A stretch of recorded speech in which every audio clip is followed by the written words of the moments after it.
Okay, welcome back to the deep dive. And because it's that time of year again, we are very proud to present our annual, playfully nihilistic, and maybe, just maybe, a little bit unsettling Christmas special. Happy holidays. And look, if you were expecting a comforting deep dive into, I don't know, the migratory patterns of reindeer or the surprisingly complex history of eggnog, you have definitely come to the wrong corner of the internet. Definitely the wrong place. We are offering a different kind of gift this year. Think of it as the gift of existential irony, wrapped in some very, very rigorous neuroscience. That is the perfect way to frame it, because the core premise of this entire deep dive, the whole stack of academic papers, and frankly, the very entertaining Reddit threads we dug into, it all centers on one really unsettling thought. Which is? You and, yes, I'm talking to you, the person who consciously, navigated to your app, saw this title, and pressed play, you didn't actually choose to press play. Oof, right out of the gate. Right out of the gate. Your neurons held a little vote, they executed the action, and then they politely informed the executive branch, which, we call your conscious mind, about the decision after it was already a done deal. I love that. We're starting with an absurd thought experiment. We are taking on the one question that seems to keep neuroscientists and philosophers up at night. Okay. What is your conscious sense of self, the you that you think is in charge, isn't the driver of your life, but is actually just the cosmic receipt printer? That metaphor, it captures the central conflict perfectly. We all operate under this incredibly powerful intuition that we are the conscious, causal agent, the CEO of our own choices. Right. I decide, therefore I act. Exactly. But the empirical evidence suggests that by the time you consciously register that decision, your brain has often already initiated the entire complex sequence of events needed to carry it out. It's this ultimate feeling of temporal displacement. Imagine you're walking through a department store, and you suddenly look down, you're holding a novelty sock puppet and, I don't know, an ancient Greek text. A classic combination. And you think, wait, when did I decide to buy these? And then your preconscious brain just kind of shrugs and says, oh, about 5 to 7 seconds ago, I thought you got the memo. That is precisely the core unsettling premise. Yeah. And it forces us to ask this really ironic question. If these unconscious, deeply buried processes are executing the vast majority of our actions, which the neuroscience really seems to suggest. And which the popular online discussions we reviewed generally agreed on. Right. Then what is the evolutionary purpose? What is the actual utility of consciousness itself? Yeah, what's it for? Is it the necessary causal agent, the steering wheel? Or is it just a sophisticated internal narrator, the press secretary, whose only job is to spin the actions that the deeply efficient but totally silent executive branch, the brain, has already signed off on? So our mission in this deep dive is to unpack that very conflict. We're going to use the classic, almost infamous neuroscience experiments, we're talking Libet and Wegner, to really shake the foundations of your sense of agency. And then we're going to call in the philosophical heavyweights, Chalmers and Dennett, to help us navigate the fallout. We promise to move quickly, but also thoroughly through this existential minefield. The goal here is that you walk away with the essential knowledge and hopefully some really memorable ways to think about it. Exactly. Okay, so let's unpack this, because we really have to start with the data. The strength of our intuitive sense of agency, that deep ingrained feeling that I initiate my actions, it feels almost impossible to shake. It's the default human experience. It is. But the sources we've gathered, they point straight to specific neuroscience experiments that challenge this feeling immediately and quite dramatically. They really do. The whole modern scientific debate over free will, it kind of crystallized in the 1980s with the work of Benjamin Libet. His experiments were, on the surface, deceptively simple. But the findings? The findings were tectonic. They sent shockwaves through both neuroscience and philosophy that we're still feeling today. Okay, let's detail this. You called it the classic brain sneak attack. Libet's readiness potential, or RP. What exactly did he ask people to do, and how on earth did he measure the timing? So, Libet designed a system to measure 3 things at the exact same time: the start of brain activity, the physical action itself, and crucially, the moment of the subject's conscious will to act. Okay. He asked subjects to do something incredibly simple. Just choose to flex a wrist or a finger. A spontaneous, simple motor action at any time they felt the urge. No external cues, just whenever the mood struck. And they weren't just guessing when they decided, right? This was more precise. No, and this is the clever part. To track the conscious decision, they watched a specialized clock. It was basically a dot moving around a screen very, very fast. This allowed them to pinpoint the exact moment, he labeled it the W moment for Will, when they first felt that conscious intention or urge to move. So you've got the subject watching the clock, waiting for the urge. Right. And meanwhile, Libet was measuring their brain activity using an EEG, an electroencephalogram, and he was specifically looking for something called the readiness potential. The readiness potential. Okay, this feels like the key piece of evidence. What is the RP? The RP is a measurable negative shifting electrical signal that you can detect over the motor cortex. It's basically a sign of preparatory motor activity. So it's the brain warming up the engines. That's a perfect way to put it. It's the neurological sign that the system is getting ready to launch the action. It's the brain opening the application before the user consciously decides to click the icon. So you have the brain's prep time, the person's reported decision time, and the actual movement time. What did the timing reveal? And this is the moment. This is where our human intuition about agency just gets completely put on the spot. Libet's finding was that the readiness potential consistently began building up about 350 milliseconds before the subject reported their conscious intention to move. Wait, 350 milliseconds, so that's, what, less than half a second? It feels tiny? It is tiny. But in neural time, it's an eternity. That gap, however small, it implies that the decision-making process, the actual complex neurological preparation for the motor action, had already been unconsciously launched. The brain was running the program before the user, the conscious mind, was even aware of the choice. It's deeply troubling for our traditional view.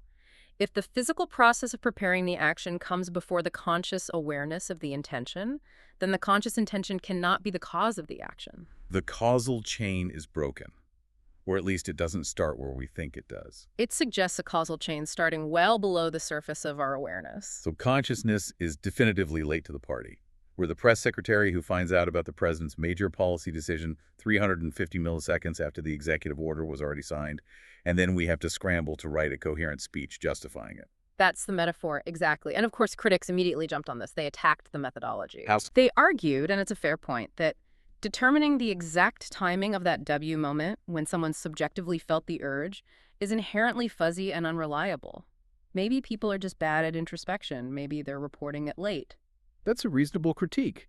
Did Libet have an answer for that? He did. He suggested that even if the conscious reporting was off by, say, 50 or even 100 milliseconds, the RP still preceded the conscious will by a really significant margin. But the real nail in the coffin for that argument came later with much more sophisticated technology. Right, because the timing gap got dramatically larger. So much larger. This is where the brain's head start just becomes absurd. We have to talk about the fMRI work done by a team led by John Dylan Haynes in 2008. They didn't just find a millisecond lag, they found a lag that was measured in seconds. Seconds. Okay, that's a different league entirely. What do they do differently? Well, they used fMRI technology, which measures changes in blood flow in the brain. It's slower than EEG, but gives you a much better picture of where activity is happening. And instead of simple wrist flicks, they gave participants a binary choice. Press a button with your left hand or your right hand, again, whenever you feel the urge. A slightly more complex decision.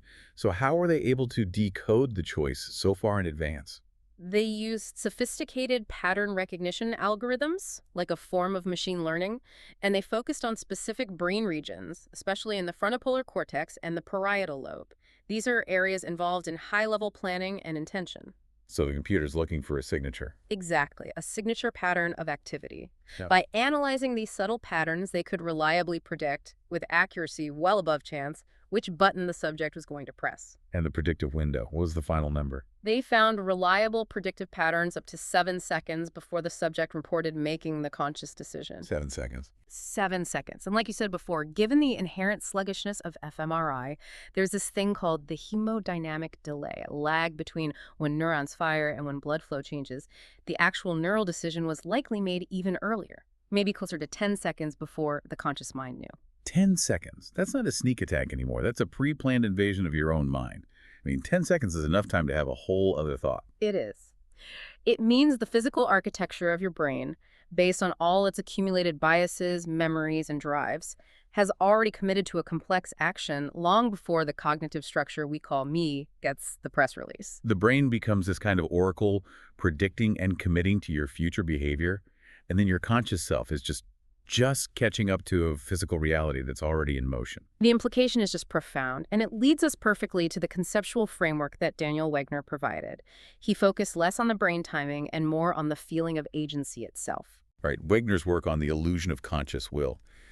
He's the one who really tried to explain why we feel like we're the drivers, even if we're not. He did, and his argument was so influential because he said that our feeling of conscious will is an illusion because it's fundamentally based on an inference, not on some direct causal force. An inference. Yeah. What do you mean by that? He argued that our brain is constantly monitoring two things: our thoughts, what we intend to do, and our actions, what we actually do. And if a thought about an action pops into your head just before the action happens, at a reasonable time interval, How to connect the dots. you immediately and intuitively infer that the thought must have caused the action. This feeling of agency, he said, is a deeply compelling psychological construction. But it's a construction nonetheless. It's a story the brain tells itself. So conscious will is an interpretation. It's a highly successful post-hoc rationalization device that the brain evolved to keep track of its own complex outputs. Absolutely. Think of it this way. Consciousness is the GPS voice that calmly announces, "Turn right now." But it says it after the car has already started initiating the turn based on pre-programmed navigation the passenger never saw. That's a great metaphor. The brain executes the complex maneuver, and then consciousness just provides the helpful explanatory commentary to make it all seem intentional. The brain is running the entire operational level of the company. It's managing the logistics, signing the checks, making the market move, and then it just hands the conscious mind a pen and says, "Just sign here, please, so we can make this internal narrative officially coherent for the board meeting." And this framework is massively supported by other kinds of behavioral research, right? Our sources were full of them. Things like subliminal cues, masked priming. Exactly. All of these different fields confirm that our high-level judgments and choices are constantly being influenced by processes operating way below our conscious awareness. Can you give us an example of how deep that kind of steering goes? Sure. Think about studies involving masked priming. In these experiments, you're briefly shown a word or an image on a screen, but it flashes so quickly that it's immediately covered by another image, the mask. You never consciously register seeing the first image. You have no idea it was even there. None at all. But even though you never consciously saw that prime, it demonstrably influences your subsequent behavior. Maybe it makes you categorize a related word faster, or it subtly changes how you rate the emotion in an ambiguous photograph. Your brain saw it, and it acted on it, even if you didn't. So the subconscious drives and biases we try so hard to ignore are actually initiating actions and judgments constantly.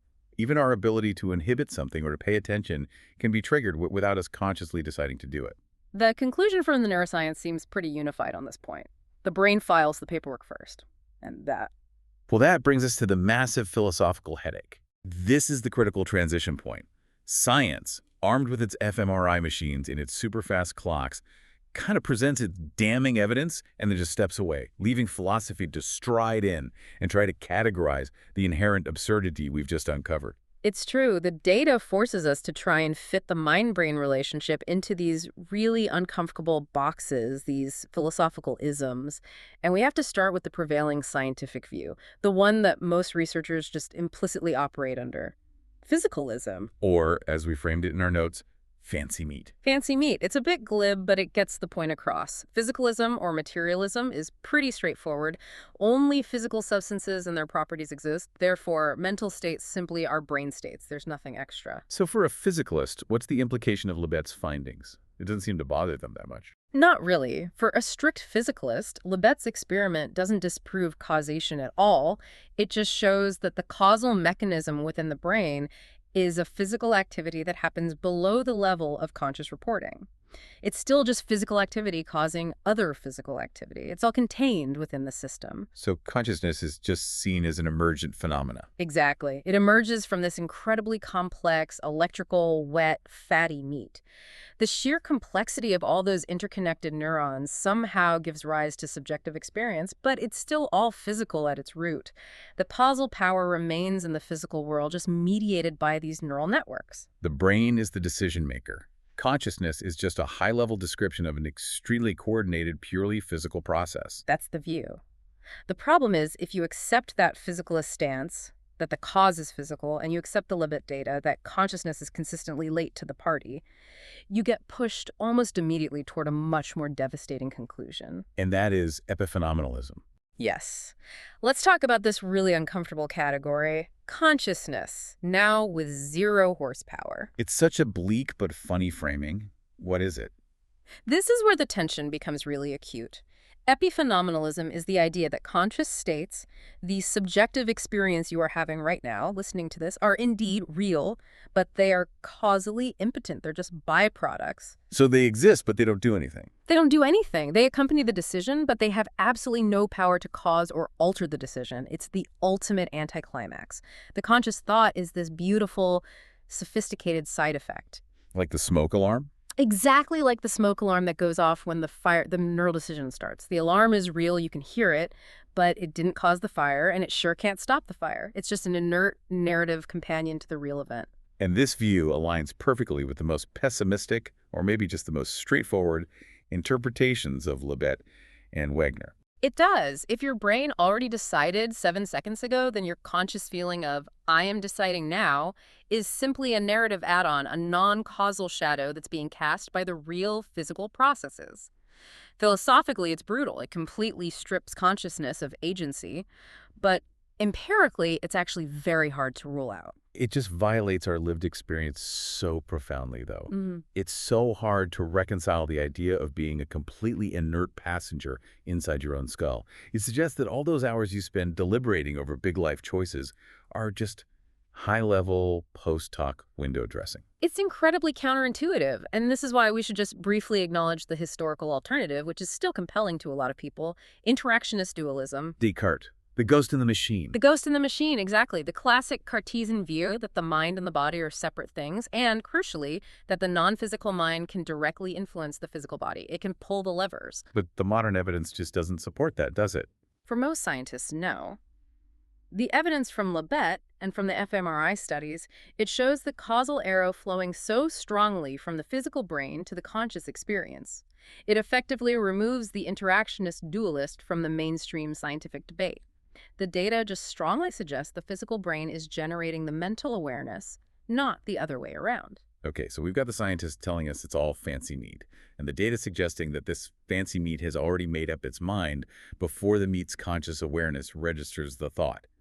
This is the perfect time to introduce the conceptual battle that really defines this whole field. The Great Divide. The Great Divide. Daniel Dennett versus David Chalmers. These two thinkers, they really represent the two poles of modern consciousness research. You have Dennett, who is the great champion of the illusionist perspective. He argues that the so-called mystery of consciousness basically dissolves once we fully explain all the underlying functional mechanisms. So Dennett's illusionism suggests there is no special non-physical inner agent. There's no little person, no Cartesian homunculus sitting inside your head watching a screen and pressing the buttons. Right. His approach is fundamentally reductionist.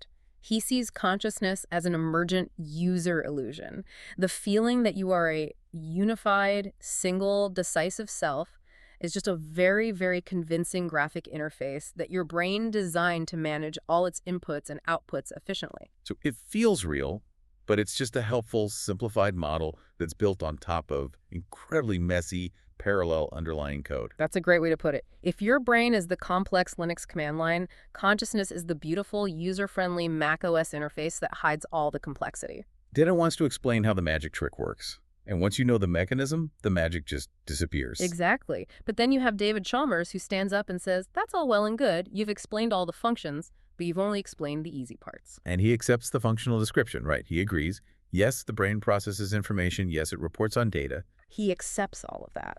But then he asks the fundamental killer question.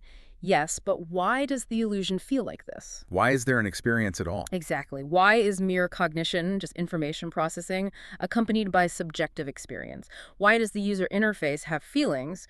Why is there a what it is like component to being a human being? And that question right there, that sets up our next major section. The hard problem. It sounds like academic jargon, but it is genuinely the most profound, frustrating, and frankly, the most entertaining unsolved mystery in all of philosophy. Chalmers made this distinction famous back in the 1990s. He said that for centuries, philosophers and scientists have been working on the easy problems of consciousness. And he's using the word easy, ironically, I assume. Oh, completely. They are incredibly difficult, engineering and reverse engineering problems, but they are, in principle, solvable. So what counts as an easy problem, even if it's incredibly hard to solve in practice? The easy problems are all about function. How does the brain discriminate between different stimuli? How does it integrate information from different senses? How does it report on its own internal states, focus attention, or access memory? For all of those, we can, at least in theory, find a physical, neurological mechanism for how the brain performs the task. But the hard problem is different. It's about explaining the very existence of subjective experience. It's the leap from an objective physical process to a subjective mental feeling. That is the core difficulty. It's explaining qualia. Qualia are the raw, intrinsic, private qualities of your experience. The feeling of redness that comes with seeing a certain wavelength of light, the horrible, visceral sensation of pain, the taste of salt on your tongue. It's the what it is like aspect of being conscious. Thomas Nagel captured this so perfectly with his example of the bat. The famous bat paper. Yes. Yeah. His point was, we can know everything there is to know about a bat's physiology. We can understand its echolocation perfectly, how the sounds are generated, how the neurons in its auditory cortex fire, but we can never, ever truly know what it is like to be a bat, to navigate the world through subjective sound images. The objective data just fails to capture this subjective experience. It's on a different plane of explanation. And the most absurd part of this is what you could call the materialism gap. Why should our electrical, wet, fatty meat, this neural tissue that's fundamentally just made of carbon and water and salts, suddenly start hallucinating subjective phenomena? Why should it produce colors, feelings, and the sound of that specific song? Yeah, why did the universe, in its long, deterministic physical slide, suddenly need to start feeling things? If you describe the firing of C fibers, the neurons that signal tissue damage in excruciating physical detail, you still haven't explained the horrible, undeniable feeling of pain. That leap from physical description to mental feeling is the hard problem that physicalism, for all its explanatory power, continues to really struggle with. And if physicalism struggles with this idea of emergence, the idea that subjective experience just sort of pops out of complex organization, then some philosophers start looking for a more radical solution. A much more radical solution. And this brings us to the philosophical failsafe. This is panpsychism, the theory that is so broad it almost feels like a joke, and yet it's argued for by very serious thinkers. Panpsychism is the radical philosophical alternative that tries to solve the HUD problem by just removing the need for emergence altogether. It's a fundamental shift in how you view reality. So tell us the definition again, because it really requires maximum absurdity to fully appreciate the scope of it. The definition is that consciousness, or at least some kind of proto-awareness, is a fundamental intrinsic property of all matter in the universe. All matter. All of it. It's not something that emerges from complex neural networks. It's a basic building block of reality, right alongside things like mass, charge, and spin. So if consciousness can't just magically emerge from non-conscious particles, because that leap from non-feeling to feeling sounds suspiciously like magic, then maybe the particles themselves already had a tiny, rudimentary form of awareness to begin with? That's the core idea. If you start with consciousness as a fundamental property, you don't have to explain how wet meat suddenly produces feelings. You just have to explain how complex arrangements of meat, like a brain, amplify and integrate those tiny, fundamental feelings into something recognizable, like human consciousness. This is truly the philosophical equivalent of just throwing your hands up in the air and shouting, fine, you know what? Everything gets consciousness. My desk, my coffee mug, that single photon traveling across the galaxy. They all have some tiny element of subjective feeling, however minimal. Are you happy now? That's the humorous framing for sure. But let's treat the theory seriously for just a moment. Thinkers like David Chalmers, while he's very careful about it, have indeed speculated that even elementary particles might possess some element of raw, subjective feeling. How would that even work?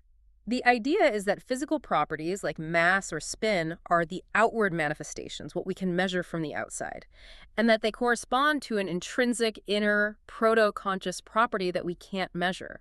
The physics describes the outside of the particle, the panpsychism describes the inside. The implication is just staggering. Yeah. It solves the hard problem by basically saying the universe was always conscious, or at least proto-conscious. We're just the part of the universe that got complex enough to notice it. It completely shifts the burden. It's no longer how did consciousness appear from nothing. It becomes how did this tiny fundamental awareness organize itself into things like memory and long-term planning. And that seems like a problem that's maybe even harder than the hard problem, the so-called combination problem. A philosophical quagmire, absolutely. How do all those little conscious particles combine into my single unified human experience? It's a massive challenge for the theory. But whether we choose dense illusionism, or Chalmers' hard problem, or the grand mind-bending scope of panpsychism, we're still left with that critical, pragmatic question. Right. Back to utility. If the brain is deciding 7 seconds early, what functional role, if any, is consciousness actually playing in the here and now? What is it doing? Okay, so we've established that the brain might be making the turn 7 seconds early, and if consciousness is real, it might just be because every photon in the universe has a little bit of feeling. So back to Earth, back to utility. Yes. If consciousness isn't the primary driver, what is its essential causal role? Most researchers, you have to assume, believe that a phenomenon this complex and this biologically resource-intensive must have emerged with some kind of massive functional benefit. Right. You have to hold to a kind of strong emergentist synthesis that conscious experience is a complex neural phenomenon, and any causal power it has is mediated entirely by the underlying neural networks. It's not a separate ghost pulling the levers, but those networks must be achieving something unique when they generate consciousness. Okay, so let's explore the theories that try to assign it a real functional role, shifting the focus away from a single moment of causation and more toward coordination and integration. The first big one is global workspace theory, or GWT. GWT, which was championed by Bernard Bars and later Stanislas Dehaene, provides a really compelling model. It posits that the brain is organized primarily into these modular, specialized processors. You have one for vision, one for language, one for memory, and so on, and they're all working in parallel unconsciously. They're like different departments in a company that don't talk to each other unless they absolutely have to. That's a perfect analogy.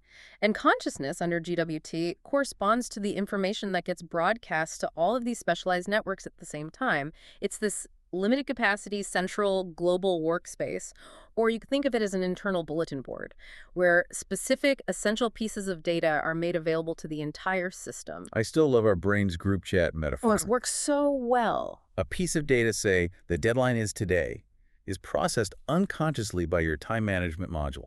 But if it's critical enough, it gets posted to the conscious group chat, where every other module like motor control, strategic planning, emotional regulation can access it immediately and all at once. And that global accessibility is the crucial function.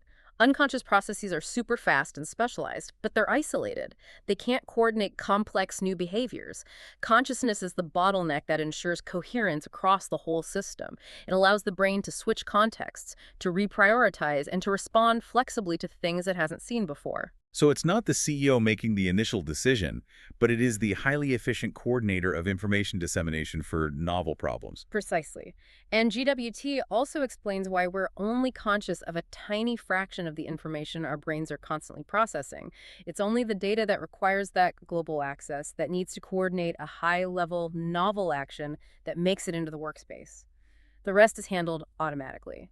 Okay, let's move to the second major theory, which is integrated information theory, or IIT, from Giulio Tononi. This is the one that gets a bit more abstract and tries to actually quantify the power of consciousness. IIT is abstract, but its ambition is absolutely staggering. It attempts to define and quantify consciousness using a metric called IO, or phi. Phi. What is a measure? In essence, IO measures the integrated causal power of a physical system. It's a measure of its ability to influence its own future states and to discriminate among its possible past states in a way that can't be reduced to just the sum of its independent parts. Okay, so if a system has highway 2, what does that practically mean? It means the system is both highly differentiated, it can be in many different states, and highly integrated. The parts are all causally interconnected. Think of a simple calculator. You can explain its operations by breaking it down into simple, independent modules. Its I is very, very low. Right, low integration. Low causal power beyond its individual little bits. But a human brain is massively integrated. If you try to break it down, the parts lose their causal efficacy on the whole system. The whole is vastly greater than the sum of its parts. High I is the theoretical measure of this complex integration, and IIT's big claim is that a high value is the physical substrate of consciousness. It's not a correlate of consciousness. It is consciousness in physical terms. That's the claim. And what empirical insight does this give us about utility, about our delay problem? Yeah, what does it tell us about what it's for? The insight is critical. Research inspired by both GWT and IIT shows that while rapid, simple information integration can happen unconsciously, like handling a reflexive button press or a basic priming effect complex, nonlinear integration and long timescale planning almost always require conscious processing. So the subconscious can handle the short-term, reflexive decision that the readiness potential kicks off. But if the decision is, should I liquidate my savings, move to Argentina in 3 years, and learn Mandarin while working remotely, all given the current geopolitical climate? Right. That kind of decision requires the globally available, complex, nonlinear integration that only a high-IA conscious workspace can provide. So that's the utility. The unconscious is a master of fast, modular, pre-programmed execution. Consciousness is essential for novelty, flexibility, and sustained control. Exactly. Our sources identify several key functions that consciousness enables, that the deep unconscious just can't handle on its own. So the first one is long-term planning. Yes. Enabling high-level goals and exercising that cognitive control over extended periods. You need a conscious workspace to hold all these disparate pieces of information, your future aspirations, your current resources, potential obstacles, all available at the same time for flexible manipulation. Okay, second is error detection. Right. Facilitating the monitoring and correction of complex processes. If a plane is on autopilot, that's the unconscious execution, it handles the routine stuff perfectly. But if the plane hits unexpected turbulence and needs simultaneous input from weather systems, engine diagnostics, and flight control memory, the conscious pilot, the integrated workspace, has to take over. And the third, and this feels like maybe the most important for our existential framework, social narration and rationalization. This connects directly back to Wegner. It ties everything together. Consciousness allows us to craft a coherent, linear, and predictable story about our actions, our intentions, and our values. And this isn't just useful, it is absolutely essential for communication, for social contracts, and for building a consistent identity for ourselves. So if your brain decides to buy the weird sock puppet 7 seconds early, Your consciousness writes the justification. I chose this because I have a sophisticated appreciation for absurd historical references, and it will be a wonderful conversation piece at my next dinner party. So in synthesis, consciousness may not be the initial trigger, but it is the required high-level coordinating meeting.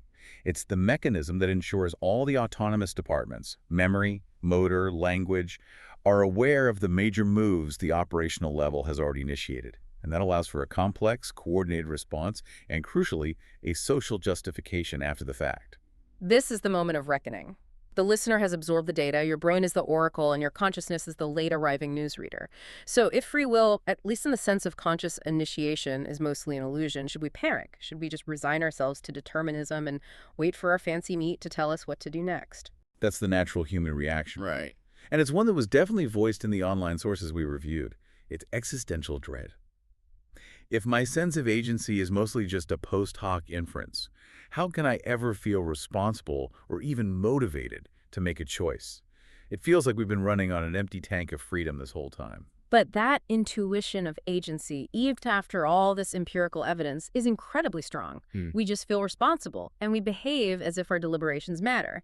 And this is where philosophers make a useful distinction between hard determinism, which is, no agency, full stop, and soft determinism. Right, compatibilism. The idea that agency is compatible with determinism as long as the action flows from your own internal drives and character, even if those were determined. Exactly. But the most pragmatic answer to this whole philosophical nightmare is much simpler. It's just administrative necessity? It's pure administrative necessity. Society cannot function if every criminal, every employee, every spouse accepts the "my neurons did it" defense.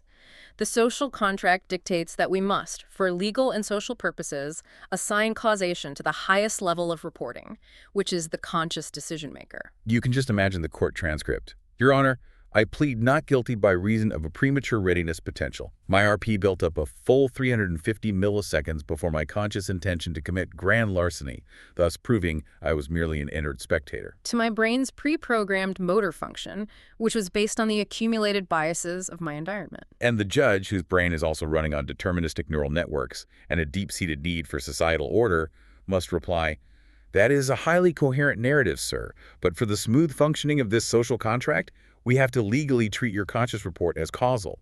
We are soft determinists for administrative purposes." 10 years. The irony is so rich, but it's completely necessary. We have to sustain the illusion of free choice because a functional society requires accountability, punishment, and predictability. The system prioritizes administrative order over metaphysical accuracy. And this brings us back to the psychological benefit, to what you called the absurd dignity of being a conscious afterthought. Yes. We often use conscious choice to rationalize decisions that have already been made by deeper instincts or predetermined biases. It's the dignity of providing a stunning, highly detailed internal justification for something that was basically inevitable anyway. The universe decided you were going to have that specific, complicated, expensive, ethically sourced, dark roast coffee blend. And your consciousness steps in and writes the full-page dissertation on the morality of the supply chain, the importance of taste, the sustainable sourcing, and the subtle notes of stone fruit. The brain needed caffeine. The conscious mind needs an impeccable, complex reason for needing that caffeine. We are professional self-justifiers. That is our primary role. And the benefit of that rationalization is that it makes us predictable to other people, which is what facilitates cooperation in society. And it lets us edit our own internal narratives to be more palatable to ourselves. It provides the cohesive, predictable self. The conscious mind is the public relations firm for the rest of the brain. We might not be the driver, but we are absolutely the one coordinating the press conferences and polishing the company image. Which is in itself a necessary and very high-level function. So after traversing this entire landscape of delayed decisions and philosophical fail-safes, what does this all mean for you, the listener, who is now wrestling with the fact that you might just be a very elaborate receipt printer for your own neurons? We've tied together the scientific data, the brutal empirical reality of the lag, and the deep philosophical mystery of subjective feeling. And what we're left with is this incredible, beautiful tension. Consciousness is either this elaborate mirror that thinks it's steering the car, or maybe it's the universe narrating its own highly deterministic screw-around session in excruciating detail. The empirical research increasingly shows that these unconscious mechanisms lead the way. Libet proved the lag, the Haynes study proved the advanced prediction, and Wegner argued that our feeling of will is an inference that comes after the fact. And yet, the experience of subjective control, that feeling of agency, remains the greatest, most absurd mystery. We still haven't reconciled the physical process with the conscious feeling. The hard problem is still completely unsolved. We know what consciousness does functionally. It coordinates, it plans, it edits, it narrates. But we still don't have a clue why it feels like something to be doing those things. Yeah. And that unresolved tension, that's where the real intellectual curiosity lives. And this leads us directly back to the very narrow window of opportunity that the research still leaves open for us. Since we know from cognitive science that unconscious information affects high-level processes like attention and inhibition, Right.